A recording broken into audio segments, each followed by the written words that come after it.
사랑하는 성도 여러분, 이 시간 주님의 샬롬을 여러분들에게 기원합니다. 우리 옆에 계신 분들 다시 한번 우리 샬롬 인사 나누도록 하겠습니다. 샬롬, 하나님의 평안을 기원합니다. 오늘 창조절 첫 번째 주일을 맞이하면서 하나님께서 우리에게 주시는 말씀이 창세기 3장의 말씀입니다. 우리가 상실했지만 그러나 다시 회복해야 할 낙원에 대한 말씀으로 기억하시는 분들이 계실 겁니다. 혹은 최초의 인간으로 등장하고 있는 아담과 하와의 모습을 통해서 인간 본성에 대해서 성찰해 볼 수 있는 말씀으로 그렇게 받으시는 분들도 계실 겁니다. 유혹하는 악을 통해 들어온 죄의 치명성에 대해서 가르침을 받고 계시는 분도 계실 것이고, 하나님과의 관계에 최초의 이 하나님과의 관계가 어떻게 해서 깨어지게 되었는가 하는 그런 가르침을 받고 계시는 분도 계실 겁니다. 근원적인 의미를 찾는 사람들에게 오늘 우리가 묵상하고 있는 이 말씀은 참으로 다양한 길을 알려주고 있습니다. 창조절 첫 번째 주일에 말씀을 준비하며 묵상하는 동안 성령께서는 이 말씀 속에 들어있는 몇 가지 기대들에 대해서 살펴보도록 그렇게 생각을 인도해 주셨습니다. 이 말씀 속에서 우리가 발견하는 첫 번째 기대는 하나님의 기대입니다. 하나님께서는 생물과 무생물을 포함한 모든 것을 창조하신 이후에 창조하신 모든 것들이 조화로운 공존을 통해서 행복하기를 기대하셨습니다. 이 행복한 공존을 위해서 창조주 하나님께서 창조의 수고를 통해 세상에 혼돈이 아니라 질서를 창조하셨던 것입니다. 에덴에서의 행복이라는 것, 이것은 생명체들이 처음 창조되었을 때 하나님께서 있도록 하셨던 바로 이 창조의 질서를 잘 따를 때만 유지되는 행복이라는 것을 말씀은 우리에게 알려주고 있는 것이지요. 바로 이 행복이 유지되도록 하기 위해서 하나님께서는 생명체들마다 각각의 형상을 따라서 지으셨습니다. 그 형상의 경계 안에 머물도록 그렇게 창조하셨던 것이에요. 그래서 이 형상이라는 말은 어떤 우리의 외양을 가리키는 단어가 아닙니다. 그것은 창조의 본성을 가리키는 단어예요. 에이도스라는 그런 의미가 바로 본성을 뜻하는 단어입니다. 사람을 창조하실 때에 하나님께서는 사람을 위한 형상도 우리 안에 담아 놓으셨는데요. 그것은 하나님의 형상을 닮은 것이었습니다. 이 하나님의 형상을 통해서 모든 생명들과 조화를 이루어서 공존하고 사랑 가운데 향유하는 삶을 살아갈 수 있도록 하셨던 것이지요. 너희를 향한 나의 생각은 재앙이 아니라 평안이다라는 예레미야 29장 11절의 말씀처럼 사람을 창조하셨을 때 하나님께서는 사람이 재앙이 아니라 행복하기를 원하고 또 바라셨던 것입니다. 이 사람의 행복 역시 하나님께서 담아 놓으셨던 그 형상의 경계 안에 머물러 있을 때에 유지되는 것이지요. 하나님의 형상을 닮은 사람의 형상을 따라서 자신의 자리, 곧 인간의 자리를 지키면 행복할 수 있도록 그렇게 창조하셨던 것입니다. 그래서 우리 하나님께서는 아담과 하와가 창조되어진 형상을 따라서 인간의 자리, 그 사람의 자리를 지킬 수 있도록 한 가지 규범을 그 에덴에 마련해 놓으셨던 거예요. 그것이 바로 우리가 알고 있는 것처럼 선과 악을 알게 하는 나무의 열매만은 먹지 말라는 규범이었습니다. 이 규범이라는 것은 하나님과 인간 사이에 그어져 있는 경계선 같은 거예요. 그러니 선과 악을 알게 하는 나무의 열매는 먹지 말라는 이 말씀은 단순히 어떤 과일 나무의 열매를 먹지 말아라라는 그런 금지 명령이 아닙니다. 오히려 사람의 자리를 지키고 또 창조의 질서를 따라서 행복하기 원하시는 하나님의 그 마음이 담겨져 있는 거예요. 사실은 이 규범 속에는, 이 금지의 규정 속에는 사람이 행복하기를 바라시는 하나님의 기대가 담겨져 있었던 것입니다. 선과 악을 알게 하는 나무를 볼 때마다 사람은 창조주를 기억하는 것이지요. 그리고 하나님과의 관계 속에서 창조주의 자리를 탐하지 않는 겁니다. 아울러서 다른 생명들에 대해서도 창조주처럼 군림하지 않는 마음을 늘 기억했던 거예요. 하나님께서는 아담과 하와가 바로 이 경계선을 지키기를 원하고 기대하셨던 겁니다. 이 경계선이 지켜지면 하나님에 대해서도 그리고 다른 생명에 대해서도 아담과 하와는 그리고 사람은 바로 하나님의 형상을 살아가게 될 것이고 지켜갈 수 있을 것이고 공존할 수 있을 것이기 때문이었습니다. 사랑하는 성도 여러분, 하나님께서 온 세상을 창조하시고 하나님께서 하나님의 형상을 따라서 사람을 창조하셨을 때 보시기에 참 좋으셨다라고 그렇게 말씀하셨지요. 보시기에 좋으셨던 하나님이라는 말은 하나님께서 기대에 차서 사람을 바라보셨다라는 이야기예요. 하나님께서 기대에 차서 에덴 동산을 바라보고 계셨다라는 그런 의미입니다. 하나님의 형상을 따라서 창조되었으니 하나님의 마음으로, 하나님의 사랑으로 다른 생명들을 돌볼 것이다라고 그렇게 기대하셨던 거예요. 두 번째 아담으로 세상에 오신 예수 그리스도를 통해서 저 하나님의 형상이 회복된 우리 성도들을 바라보실 때에도 하나님께서는 성도들을 향해서 이 하나님의 마음이 회복되기를, 하나님의 사랑이 나타나기를 기대하고 계시는 것입니다. 이 기대하시는 하나님의 마음에 응답할 수 있으면 좋겠어요. 이 창조절을 보내는 동안 이 창조절 첫 번째 주일을 맞이하는 이 예배의 시간에 하나님, 나를 통해서 하나님의 형상 아름답게 나타나기를 소원합니다. 이렇게 결단하는 예배의 시간이 되기를 우리 주님의 이름으로 부탁하고 또 축원합니다. 그런데 여러분, 이 에덴에는 또 다른 기대가 하나 있었어요. 하나님께 대적하는 근원적인 악이 하나님과 전혀 다른 의미에서 사람에게 영향을 끼칠 수 있기를 기대했던 겁니다.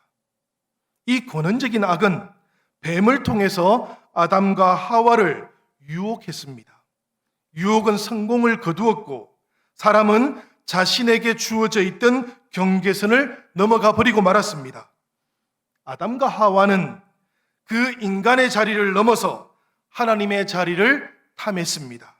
그리고 땅과 다른 생명들에 대해서도 하나님처럼 군림하고자 했습니다. 하나님과 공존할 수 없고 다른 생명들과도 공존할 수 없는 비극이 탄생했던 순간이었습니다.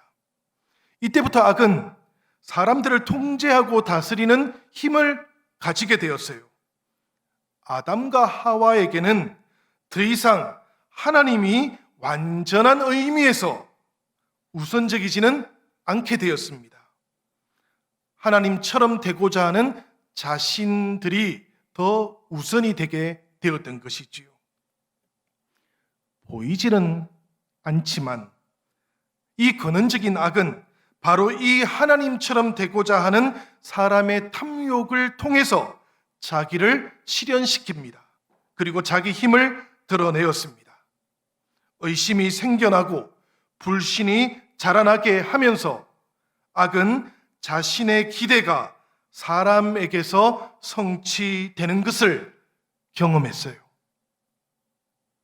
이 에덴에는 아담과 하와의 기대도 있었습니다. 하나님께서 금지하신 것에 대한 기대, 그것을 아담과 하와가 가졌던 것이지요. 프랑스의 정신분석학자였던 자크 라캉이라는 사람이 있는데요. 이 사람은 이런 말을 합니다. 사람은 금지당하는 것만 욕망한다. 아담과 하와가 꼭 이런 경우였습니다.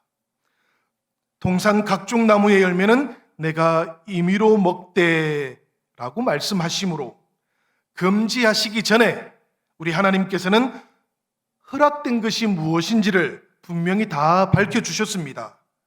허락된 것은 생명나무 열매를 포함해서 선악과를 제외한 이 동산에 있던 모든 나무의 열매들이었어요. 허락된 품목이 금지 품목보다 훨씬 더 많았습니다. 사실 허락된 것하고 금지된 것을 비교할 필요도 없습니다. 먹지 말라고 명하신 것은 오로지 선과 악을 알게 하는 나무의 열매 그 하나뿐이었기 때문이에요. 그렇지만 아담과 하와는 이 금지된 선악과의 열매에 대해서 특별한 기대를 가져버렸습니다. 그리고 이 금지된 열매에 악마의 유혹까지 곁들여지니까 특별한 지식을 얻을 수 있을 것이다 라는 그런 유혹을 받게 됩니다.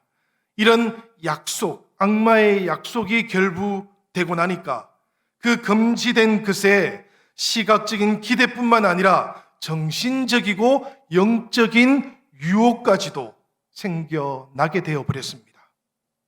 성도 여러분, 하나님을 믿고 신앙으로 살아간다라는 것, 그것은 나에게 금지된 것에 대해서 불평하기 전에 나에게 허락된 것에 대해서 감사하는 겁니다. 그런데 아담과 하와는 모든 것을 허락받았지만 그것으로 인해서 감사하지 않고 금지된 것 하나에 대해서 불평하다가 그만 한계를 넘어가 버렸습니다. 악에게 유혹당해서 하나님의 자리를 탐하고 하나님을 의심하는 것에까지 이르고 말았던 것이지요. 허락된 것에 감사하고 금지된 것들에 깨닫지 못하는 하나님의 깊으신 뜻이 있다라는 것을 신뢰할 수 있는 것, 이것을 성경은 믿음이라고 부릅니다.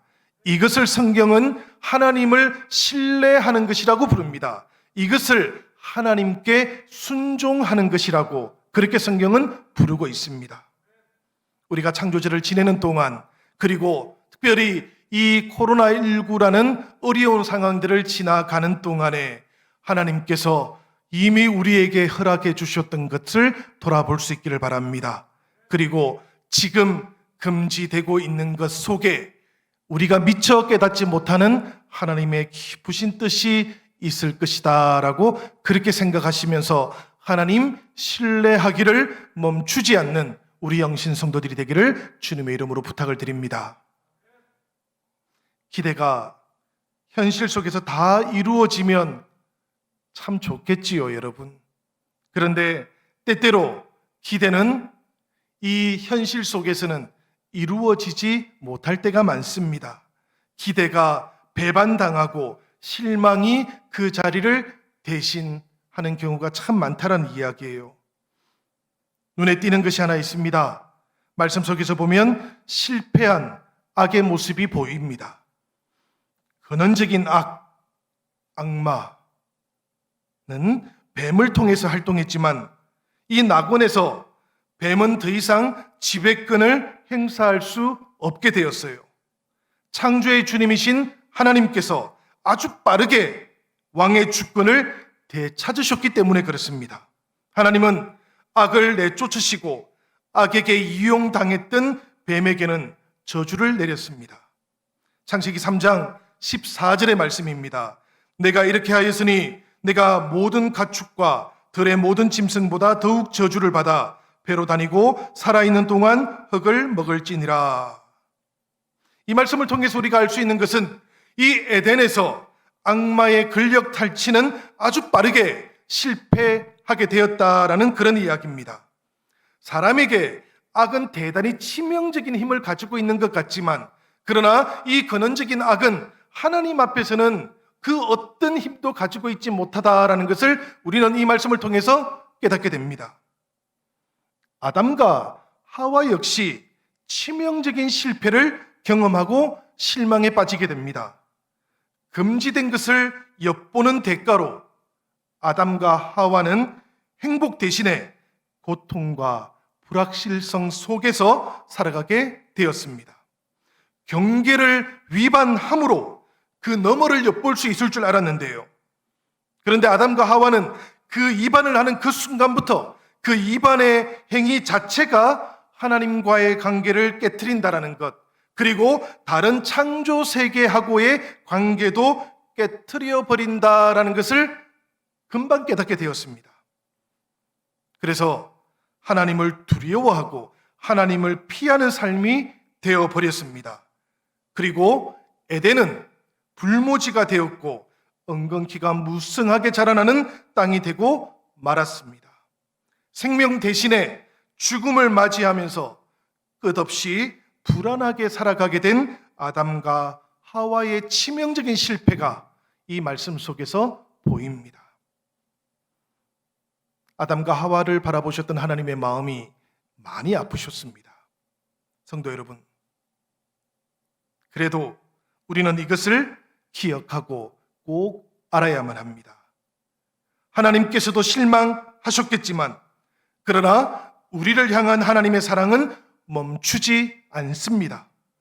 죽을 만큼의 실수와 잘못이 있다 할지라도 하나님의 사랑이 변하는 것은 아닙니다. 우리가 죽을 만큼 잘못을 범하면 죽음을 대신 감당하시는 하나님의 사랑으로 하나님은 우리를 찾아와 주십니다. 창세기의 말씀들을 기억해 보시기를 바라요. 하나님께서는 자신의 위협에 성실하지 않으셔요. 심판에 대한 하나님의 말씀 앞에서 하나님은 스스로 성실하고자 하지 않으십니다. 대단히 역설적이지요. 아담과 하와는 금지된 열매를 향유한 다음에도 죽지 않고 삶을 유지했습니다. 가인은 제가 문 앞에 엎드려 있느니라, 제가 너를 원하나 너는 죄를 다스릴지니라 라는 경고를 받지만, 그러나 살인 이후에도 다시 삶을 허락받습니다.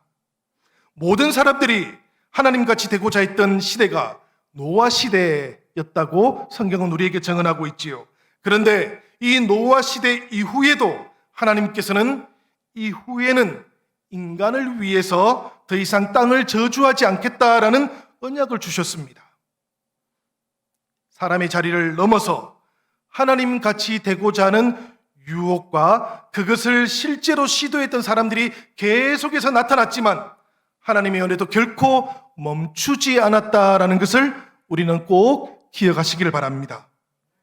하나님께서 실패와 실망 가운데 숨어있던 아담과 하와를 오늘 말씀을 보면 찾아오셨어요. 하나님께서 찾아오셨던 그날 에덴에 바람이 불었습니다. 하나님의 영이 바람으로 불어오셨기 때문이지요. 그 바람을 느끼고 그 기척을 느끼고 아담과 하와는 하나님의 얼굴빛을 피해서 나무 사이로 숨어버렸습니다. 하나님께서 보시고자 하면 세상에 숨을 수 있는 곳이 어디에 있겠습니까? 아담과 하와를 바라보시면서 하나님께서 물음을 던지십니다. 창세기 3장 9절의 말씀인데 우리 같이 한번 읽어보도록 하겠습니다. 창세기 3장 9절 말씀 같이 읽겠습니다. 여호와 하나님이 아담을 부르시며 그에게 이르시되 내가 어디 있느냐. 하나님께서 숨어있는 아담과 하와를 바라보시며 사람아 내가 어디에 있느냐라고 그렇게 물음을 던지셨습니다. 이렇게 물음을 던지신 것은 하나님께서 책망하고 심판하시기 위함이 아니었습니다. 하나님께서 사람을 부르실 때는, 하나님께서 사람에게 내가 어디에 있느냐고 물음을 던지실 때에는 다시 본래의 자리로 회복되기를 원하시기 때문입니다. 핑계대고 구실을 찾는 아담과 하와를 위해서 하나님께서는 가죽옷을 만들어 입히시지 않습니까?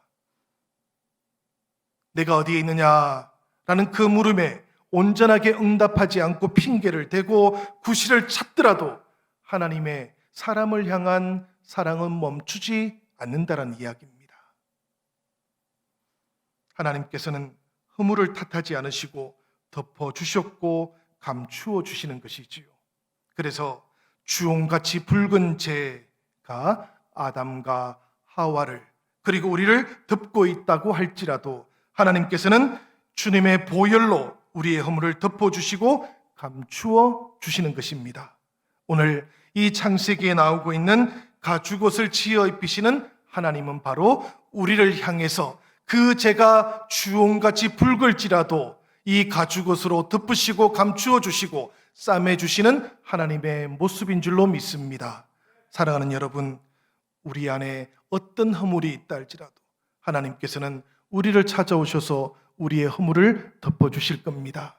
비록 우리가 이 창조의 모든 세계를 온전하게 지키지 못했다 할지라도 하나님께서는 하나님의 기쁘신 뜻 가운데 이 땅을 덮어주실 것이고 이 땅을 싸매주실 것이고 주홍같이 붉은 재도 가죽옷으로 덮어주실 줄로 믿습니다. 사랑하는 영신성도 여러분, 그러니 우리는 창조의 형상을 따라서 사람의 자리를 지켜야 하는 것입니다. 그때 행복할 수 있고 그때 하나님과 회복될 수 있고 그때 창조의 질서도 온전하게 회복될 수 있는 것이지요. 하나님과 또 사람의 오랜 원수였던 근원적인 악이 유혹하는 소리로 다시 등장해서 두 번째 아담을 유혹한 적이 있었습니다. 선악의 열매를 먹고 하나님같이 되라는 그 에덴의 유혹처럼 그때에도 악마는 하나님같이 되라고 두 번째 아담을 유혹했습니다. 돌로 빵을 만들라는 유혹은 얼핏 들으면 기적의 레시피 같습니다.